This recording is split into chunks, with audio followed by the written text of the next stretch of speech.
is The World This Weekend. Good evening, I'm Stephanie Skandaris. Tonight, the Ukrainian president returns from the G7 summit with promises of more support, including from Canada. Canada will continue to do everything necessary to make sure that Ukraine has the tools necessary to take back their territory. And to protect cities like Bakhmut, which Zelensky insists has not fallen, contrary to Russia's claim. There's strategic significance there in the sense that the Ukrainians have fought, and I think the Russians have sacrificed and lost a ton. Also tonight, Canadian architects turn to activism. In Toronto, we demand a gentrification tax. Canada's housing crisis goes on display in Venice. That's later, but first. There are hopes that Mother Nature will provide some relief in Alberta. Rain is in the forecast, and that could give firefighters an edge as they continue to battle raging wildfires in the province. Alberta Wildfire Information Unit Manager Christy Tucker says the rain will help, but wildfire season is still just beginning. While we're optimistic that the forecast rain will be enough to make a difference to some wildfires in the province, we are not out of the woods yet. We will continue to be vigilant for new starts, work hard on bringing existing wildfires under control, and plan ahead for whatever this summer will bring. There are now 84 fires, 23 of which are considered out of control. It means smoky conditions in much of the province and poor air quality. Terry Reith reports. Normand Boulet, a farmer in Alberta's Peace region, jumps into the cab of his massive tractor and disappears into the thick smoke that hangs over his freshly planted fields. It's very difficult. It's hard to keep up, physically with the work, the demand that is there, because it's just you're pushing. You can't get enough oxygen into your system. Boulet is worried about more than his own health. The sun has virtually disappeared here. His crops may already be in trouble. Well, certainly on the plants themselves. I mean, the smoke, obviously it's hiding the sun, and the plants need photosynthesis. They need sunlight to photosynthesize. Holy To the south of Boulet's farm, firefighters run for their lives as a huge, stubborn blaze near the East Prairie Métis settlement flares up again. Those fighting the fires and those impacted by them had been hoping for a bit of a break this weekend. Cooler weather and rain in the forecast have helped just a little. But José Santonge of Alberta Wildfire says that and the smoke create a whole other problem. But it also means that we weren't able to fly our air tankers and helicopters. So there was no aerial firefighting in most of the province yesterday. With so much smoke blanketing the province, many outdoor activities have been canceled. A dozen provincial campgrounds and recreation centers closed, and there is a ban on all open fires and the use of all-terrain vehicles in the woods. And those restrictions may have been the biggest help of all. Compared to the last May-long weekend, the number of new fires is way down. It's just that there are so many already covering so much of the province. But not everyone is fazed by it. At a senior citizens' home near McLennan, Alberta, Edgar Brule sits with a cigarette in his hand and looks into the distant haze. What can I do? I mean, it's there, it's there. Evacuate where? There's smoke all over the place. There are still more than 10,000 evacuees in Alberta and nearly 1 million hectares burned. Terry Reith, CBC News, Edmonton. G7 leaders have wrapped up 3 days of talks in Japan. The summit was largely focused on the war in Ukraine and how to end that conflict as soon as possible. On the final day, leaders made commitments of financial, military, and moral support for Ukraine. The CBC's Murray Brewster reports. You're the brave people of Ukraine, led by you and your colleagues here, just a marvel to the rest of the world. U.S. President Joe Biden on the sidelines of the G7 with warm words and a new $375 million military hardware package for Ukrainian President Volodymyr Zelensky. A package that includes more ammunition, artillery, armored vehicles to bolster Ukraine's battlefield abilities. Down the hall, a slightly different scene. I've got to say, it's so nice to be able to see you in person, and so nice to be able to actually talk directly like this. More warm words, even a hug, but little else. Canada has no new military aid package, but Prime Minister Justin Trudeau did not rule out one in the future. Canada will continue to do everything necessary to make sure that Ukraine has the tools necessary to continue to hold and to take back their territory. Speaking after his meeting with Trudeau, Zelensky said he's working with Canada on a powerful demining project. He gave no details. The host leader, Japan's Prime Minister Fumio Kishida, says it was important for other countries, particularly from the global south, India and Brazil, to hear directly from the Ukrainian president. And that's where the significance of this year's summit, whether it was a success or failure, may take time to reveal itself.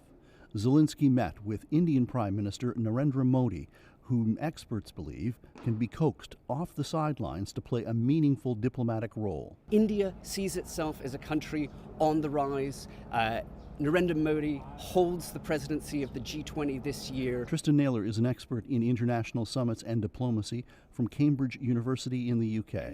This could be a crowning legacy for him as the leader of India heading into re-election, I believe next year, as the chair of the G20, teasing that status of being the key in changing the strategic balance with respect to Ukraine. The invasion of Ukraine may have dominated the summit, but leaders also work to address climate change, artificial intelligence, poverty, economic instability, and nuclear proliferation.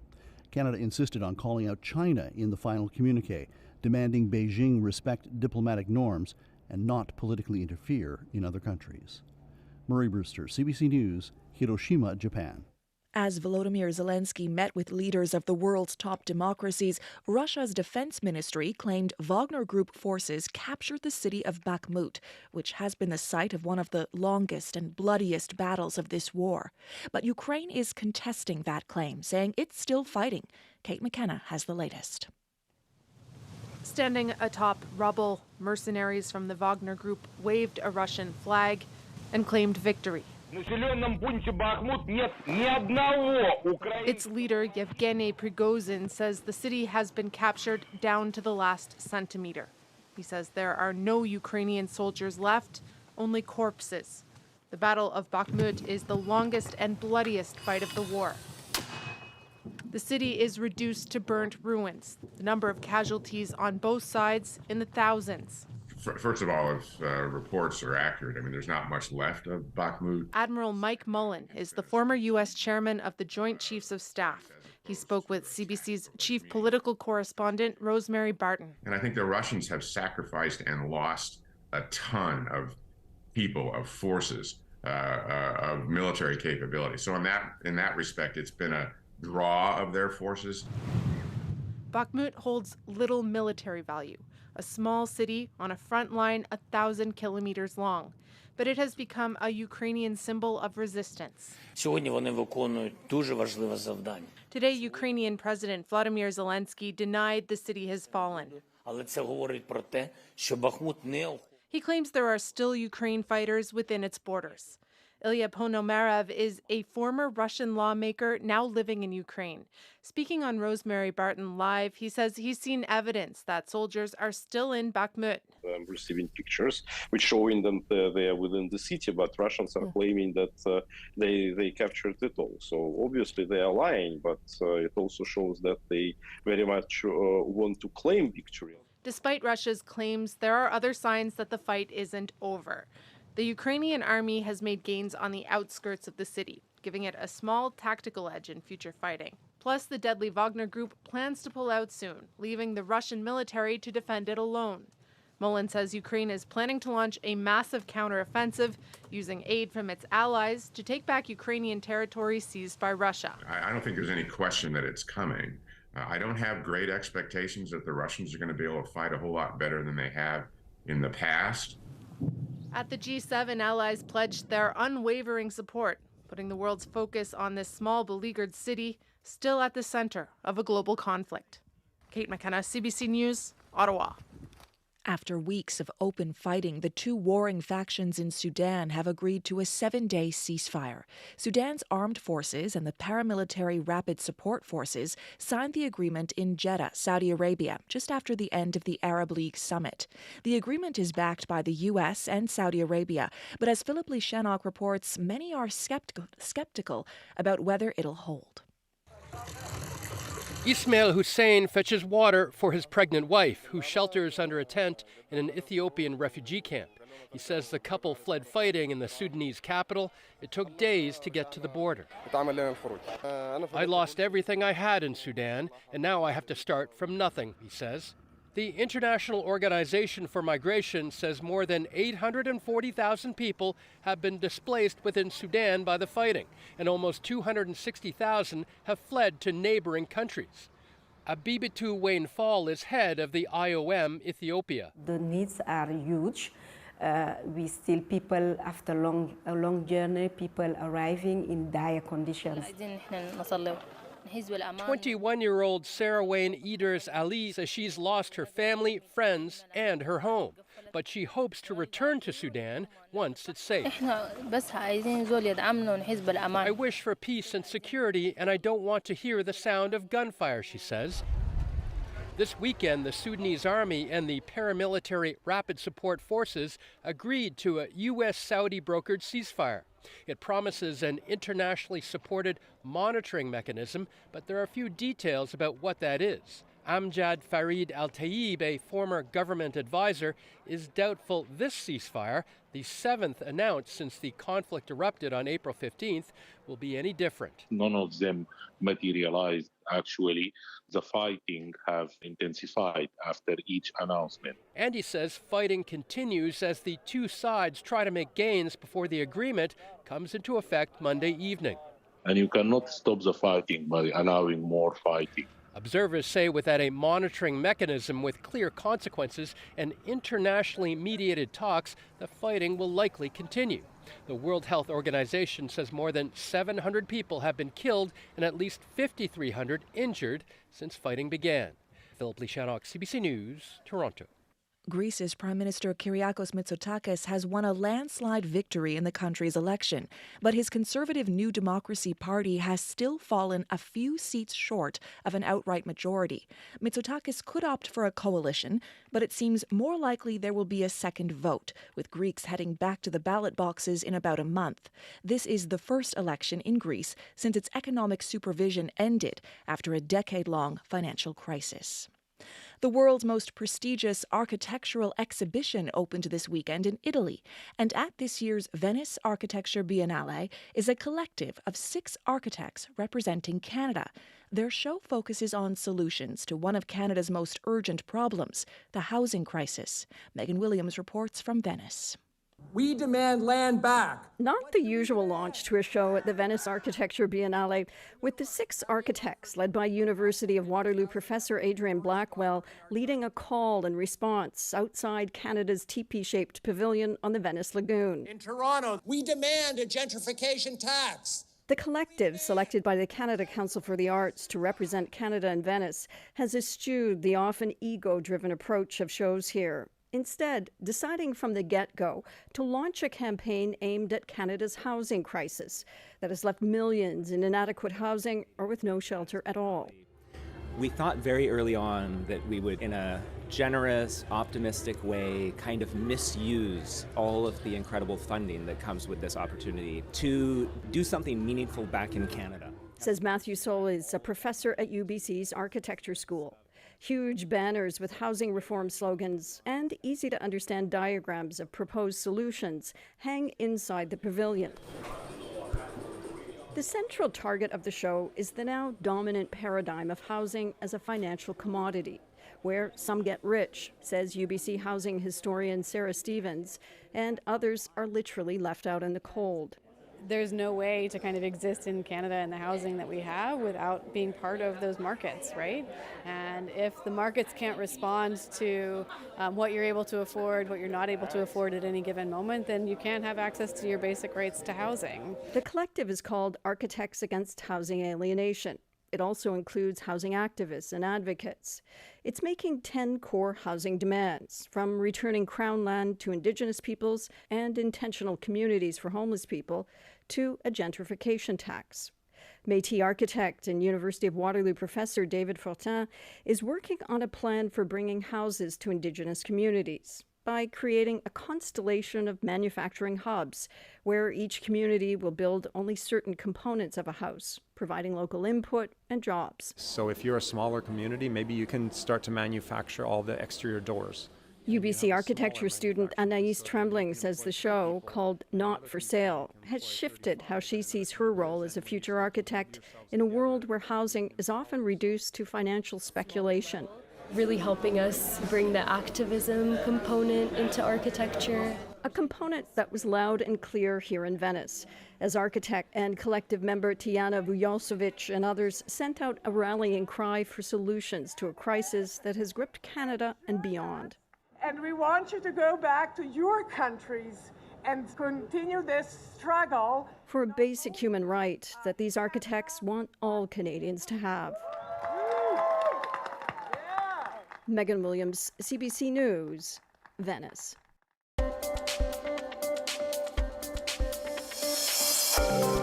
You're listening to The World This Weekend on CBC Radio. I'm Stephanie Skandaris. You can listen to this program anytime on the CBC Listen app or on the CBC News YouTube channel.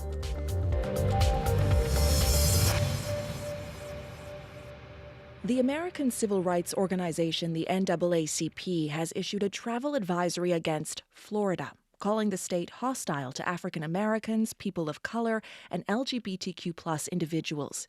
The advisory is in reaction to a string of new policies signed by Florida Governor Ron DeSantis, including policies that restrict conversations about race and sexual orientation in classrooms.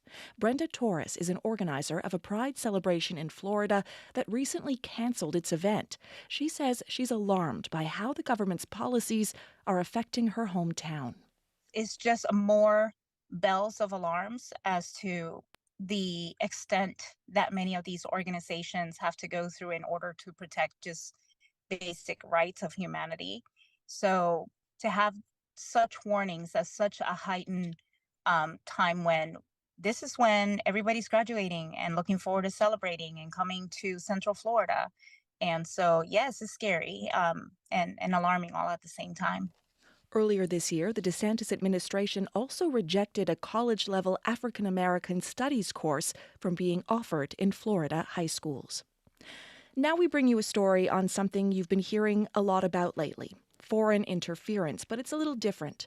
A group of Cuban Canadians says Cuba's government is using YouTube to harass them from afar because of their opposition to the regime. The CBC's Evan Dyer has that story. Montrealer Carlos Andrades was reluctant to go back to his native Cuba in March. He'd long been active in protests against one-party rule, and he knew communist authorities knew that. My mother is 95 years old, so I have to go. Shortly after landing, he and his Canadian-born children and grandchild received a visit. They went to the hotel I was in Cuba in order to give me an appointment that I have to go to a place where I have to pass an interview there. Andrades found himself in a detention center. There he met interrogator Colonel Luis Morales, who presented him with evidence of his participation in opposition rallies. The first thing they told me there was an accusation. I was a head of an organization that works against Cuba. Andrades was relieved to be allowed to leave Cuba with his daughters. But I knew it was my last trip to Cuba.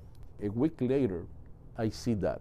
That was a YouTube video posted by an account linked to Cuban state security that included scenes of Andrades' interrogation. El Guerrero Cubano, or the Cuban warrior, often attacks Cuban dissidents living overseas. The Cuban warrior never shows his face, although a defector recently said the man behind the account is Colonel Pedro Orlando Martinez of the political wing of Cuba's National Revolutionary Police.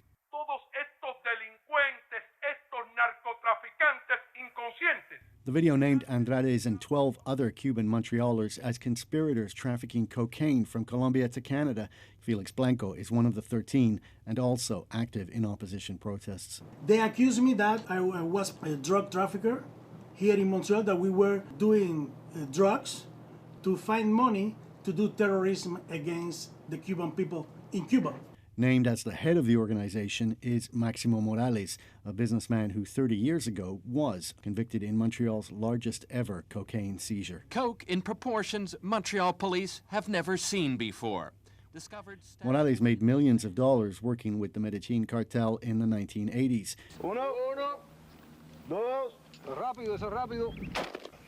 Money he used to finance training camps for the Cuban opposition in the Florida Everglades.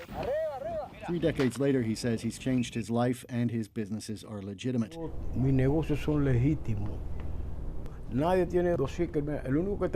None of these other guys have any police record at all, he says. Only me, and I've been pardoned. The men worry the campaign against them could go further. Tito Cardenas owns a dance studio, which was named and pictured in the videos.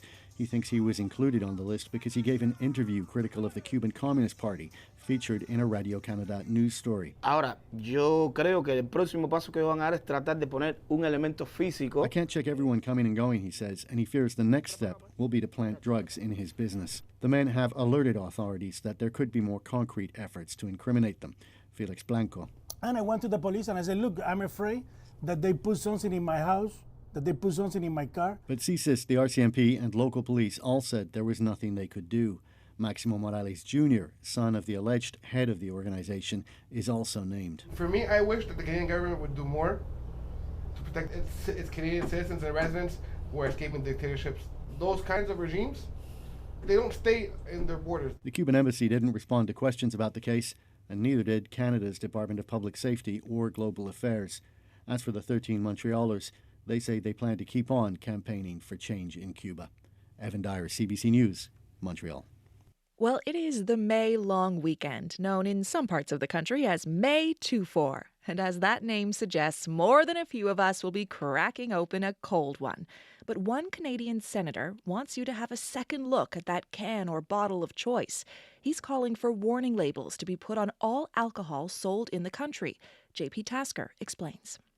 I was drinking way too much because I was hurting inside. I was trying to kill the pain. Senator Patrick Brazeau is a recovering alcoholic. His struggle with addiction inspired him to introduce new legislation. If it passes Parliament, there will be health warning labels on all alcohol bottles, similar to the labels already on tobacco and cannabis products. There's 80% of Canadians who drink alcohol, and that's okay. But only 25% are aware that the consumption of just a little bit of alcohol can cause cancers. Dozens of countries around the world already demand warnings on beer, wine, and spirits, including the U.S. Yukon tried it in 2017. Sales dropped by more than 6% before the project was scrapped. Brazeau says that's why there's such strong opposition from the industry. I think the way that it's being proposed is detrimental to our business, who's already been through a lot. Alex McMahon owns Arlo, one of Canada's top restaurants. Wine bottles line the walls of the old Victorian building that houses this posh spot in downtown Ottawa. He says a legislative change would hurt restaurants already hobbled by COVID. Customers may think twice about ordering a drink, and it could force some foreign producers to give up on Canada. I just think that labeling on each bottle is, potentially a huge amount of red tape that can have a negative effect on our business. There's been a pandemic-fueled boom in alcohol-related death. It's up 18% in 3 years. According to federal research, liquor consumption caused some 17,000 deaths last year. Of course, this stands in stark contrast to what we have for tobacco and cannabis. Dr. Tim Namey is one of Canada's top alcohol researchers at the University of Victoria. He says it's not clear why liquor gets a pass on labeling. Food packages come with at least some nutritional information. On a bottle of hard liquor, there's nothing. And, to my knowledge, niblet corn did not kill 17,000 Canadians last year. The federal government says it's reviewing the legislation. Brazeau's not hopeful it'll pass, given the pressure from some industry lobbyists. I'm not afraid to enter into any fights and to get knocked around. He's got 26 years left in the Senate. He says he won't drop the fight until he's forced into retirement. JP Tasker, CBC News, Ottawa.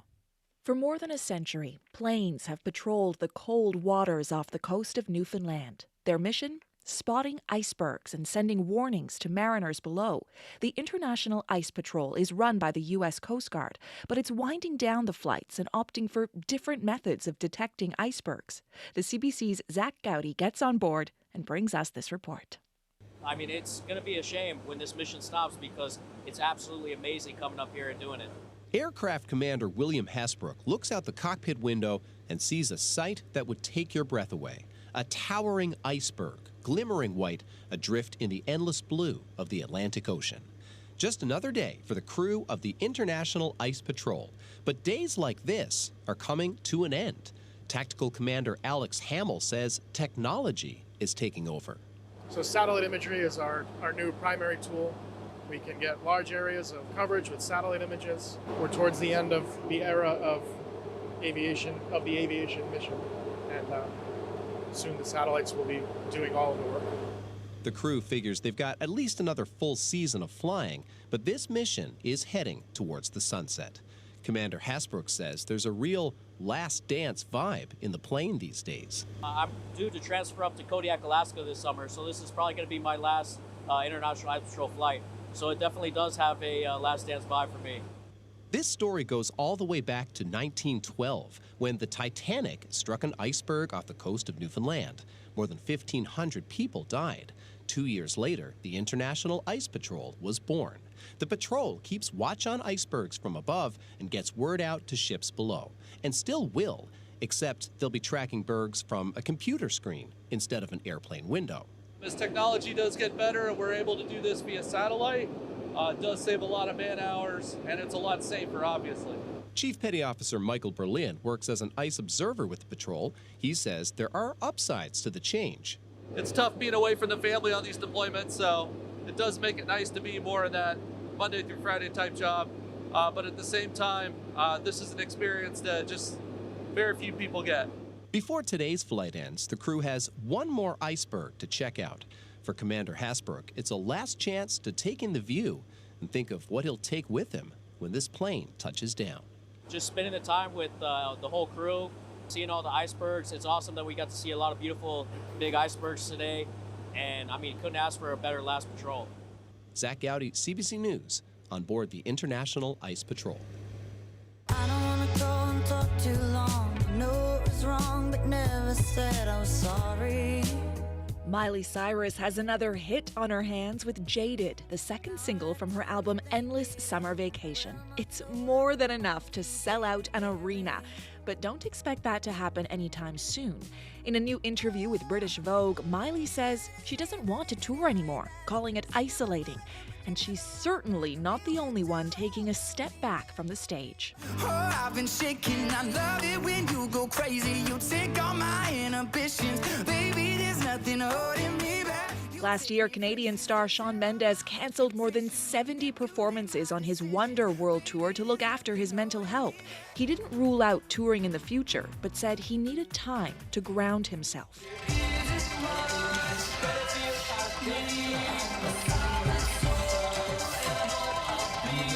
For experimental pop band Animal Collective, cancelling dates last November was an economic reality. The band citing COVID, inflation, currency devaluation, and bloated shipping and transportation costs. My cheeks in hot color, overripe peaches. No shirt, no shoes, only my features. My boy behind me, he's taking pictures. Lorde wrote to her fans a few months back about the realities of touring and what she called an almost unprecedented level of difficulty, including 3 years' worth of shows happening in one, overbooked venues, and inflated costs. She said for some artists, touring has become out of the question unless ticket prices increase. But audiences know they often already cost a pretty penny. Now come and get 20, 40, 80 out the trap. Hit it with the rap, put it on the map, then we right back. Some fans are so eager to catch Beyoncé's new Renaissance tour, they're flying to other countries for cheaper tickets and sharing their strategies online. if you're gonna spend a bunch of money, you might as well make it a nice, fun little weekend with your girlies. Go see Beyonce in Poland, check it off your bucket list, and I'll see you there. We admire the ingenuity, though it's probably not a feasible strategy for most. And as ticket prices spike, you can't blame concert goers if they feel a little jaded. Which brings us back to Miley Cyrus. And maybe her pledge to stay at home doesn't sound so bad after all. I'm sorry that you're jaded. We'll leave you with a little more of the latest from Miley Cyrus. You've been listening to The World This Weekend. I'm Stephanie Skandaris. Good night.